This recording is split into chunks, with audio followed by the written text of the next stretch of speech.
বিশ্ব মাতাল কমিটির পক্ষ থেকে একটি যত খুশি মদ খাও প্রতিযোগিতার আয়োজন করা হয়েছে, একদম ফ্রি ফ্রি ফ্রি।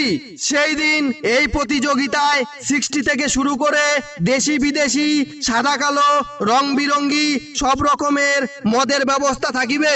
এই প্রতিযোগিতায় যে মাতাল ভাই সবচেয়ে বেশি মদ খেয়ে নিজের 14 গোষ্ঠী যে মাতাল তা প্রমাণ করতে পারবে তাকে প্রথম পুরস্কার হিসেবে একটি মদের সুইমিং পুল বানিয়ে দেওয়া হবে, যাতে আপনি মদ খেতে খেতে মদের মধ্যে ডুবে মরে যান। এই প্রতিযোগিতায় অংশগ্রহণের জন্য যা যা লাগিবে তা হলো আপনি যে সত্যি একজন অসহায় জাত মাতাল তার প্রমাণ হিসেবে পাড়ার 5 জন ব্যক্তির ঘোষণাপত্র লাগিবে। বিশেষ দ্রষ্টব্য মনে রাখবেন, মদ খাওয়া প্রতিযোগিতায় শুধু মদ দেওয়া হইবে, চাকনা ও চাট নিজ নিজ দায়িত্বে